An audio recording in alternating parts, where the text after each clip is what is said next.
नमस्कार दोस्तों, मैं अंकुर उपाध्याय स्वागत करता हूं आप सभी का आपके अपने YouTube channel share market analysis में।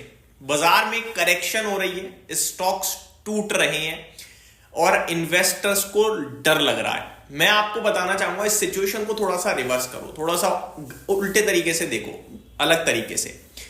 स्टॉक्स आपको सस्ते मिल रहे हैं, कंपनियां जो अच्छी क्वालिटी की हैं, जो किसी खबर के दम पर नहीं गिर रही, जिनके नंबर्स ठीक हैं, न्यूट्रल हैं, लेकिन मार्केट की करेक्शन में गिर रहे हैं। यानी कि रीजन कुछ नहीं है, बस बाजार के फॉल में सब गिरता है, वो भी गिर रहे हैं। ठीक है जी, उन स्टॉक्स को पकड़िए, खरीदने के मौके तलाशिए, गिरावट में एक्यूमुलेट कीजिए और वेट कीजिए। सबसे इंपॉर्टेंट है वेट करना। आप आज खरीद के ये सोचो कि भैया मैंने ले लिया, अब तो कल से बढ़ना चाहिए, वो पॉसिबल नहीं है, क्योंकि ये बाजार की करेक्शन है, ये स्टॉक की करेक्शन नहीं है। एक होता है आपका बाजार, फॉर एग्जांपल आपका मार्केट करीब 2024 पूरे रन करा, पूरे तो नहीं बट जून तक तो तेजी थी। ठीक है, आपका 2023 पूरी तेजी थी, 2022 तेजी थी, तो 2023 और 24 के मिड तक जो तेजी थी, क्या उसमें कोई केमिकल शेयर चला? ना आरती इंडस्ट्रीज चला, ना दीपक फर्टिलाइजर चला, ना एसआरएफ चला। ठीक है, बड़े केमिकल स्टॉक्स की बात करूं तो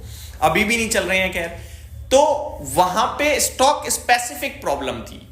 ये सिचुएशन पूरे बाजार के लिए प्रॉब्लम है।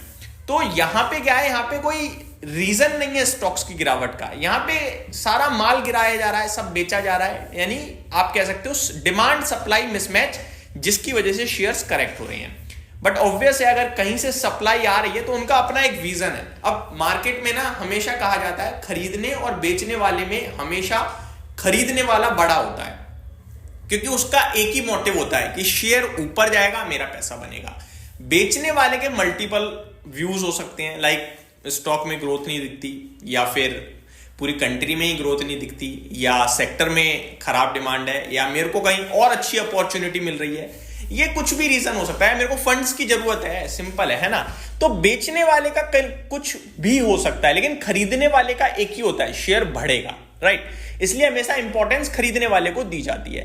तो आपको इस बाजार में ऐसे शेयर्स चुनने हैं जिनमें खबर नहीं है, अर्निंग्स ठीक है, शेयर्स गिर रही हैं। अब ऐसी लिस्ट बोलो, आप बता दो, तो बहुत स्टॉक्स हैं, आपको तो रिसर्च भी नहीं करना ज्यादा, बहुत स्टॉक्स हैं जो खबरों में है, उनको छोड़ दो। बस जो खबरों में उन्हें छोड़ दिया, बाकी अपने आप पकड़ में आ जाएंगी चीजें।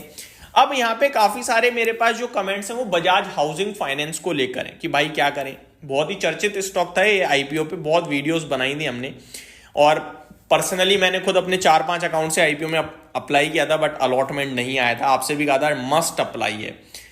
अप्लाई के बाद भाई साहब जब 180 हुआ तो प्रॉफिट बुक करने के लिए भी 150 रुपए पे कहा था कि अब बहुत महंगा हो गया है। अब 111 रुपए पे, आज 109 का इसने लो लगाया है, अपना 52 वीक लो। कोई खबर है नहीं है। Q3 की अपडेट में 25% की ग्रोथ थी, 26% की।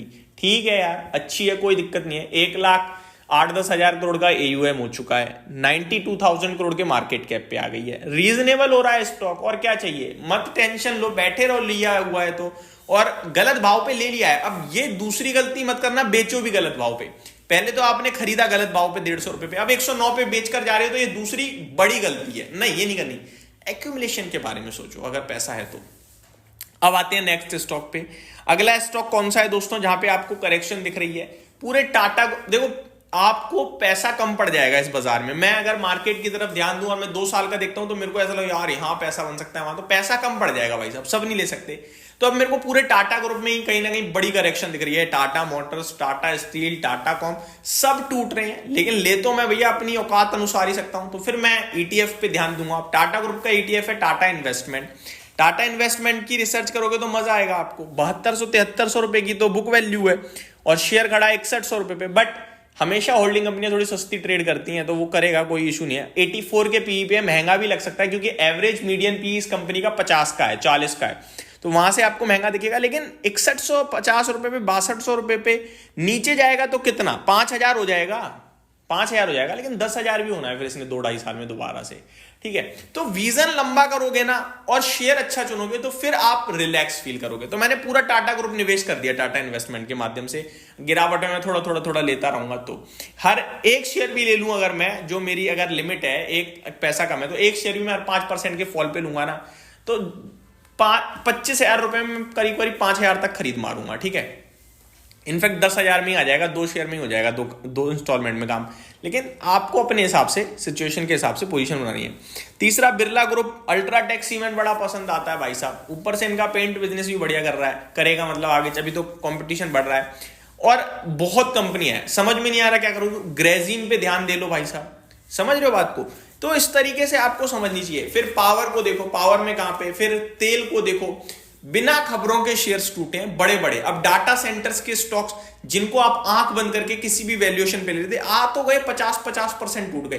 तो ये फोकस करने का समय है, इनको लेने का। अब इस समय लोग बेच के भागेंगे, वो सबसे बड़े दुख की बात है भाई साहब। मत भागो बेचकर, कुछ नहीं है, गिरेगा 10% और टूट जाए और बताओ क्या होगा। एक दिन में भी निफ्टी कभी कभार 10% टूटता है, लगता है ना लोअर सर्किट इंडेक्स में, लग जाए क्या होगा, स्टॉक्स 30% और चले जाएंगे, क्या वापस नहीं आएंगे। 4 जून का इंट्राडे चार्ट देखना, 4 जून 2024 क्या था, इलेक्शन।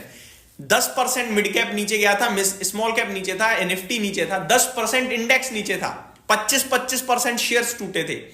बीईएल 220 हो गया था, सेम डे वापस से ऊपर आ गया, 2-4 दिनों में 200-300 रुपए हो गया। समझ रहे हो बात को। तो वो एक दिन के फॉल में खत्म नहीं हो जाती कंपनियां वही हैं, बस मार्केट गिरा इसलिए गिरे। तो ये चीज आपको समझनी होगी, समझानी होगी, फिट करनी पड़ेगी अपने दिमाग में कि मार्केट के साथ गिर रहे हैं, वापस ऊपर आएंगे, समय लगेगा। तो उम्मीद करता हूं ये डिटेल्स पसंद आई होंगी, गलत डिसीजन नहीं लोगे। Thank you so much for watching this video, have a great day guys.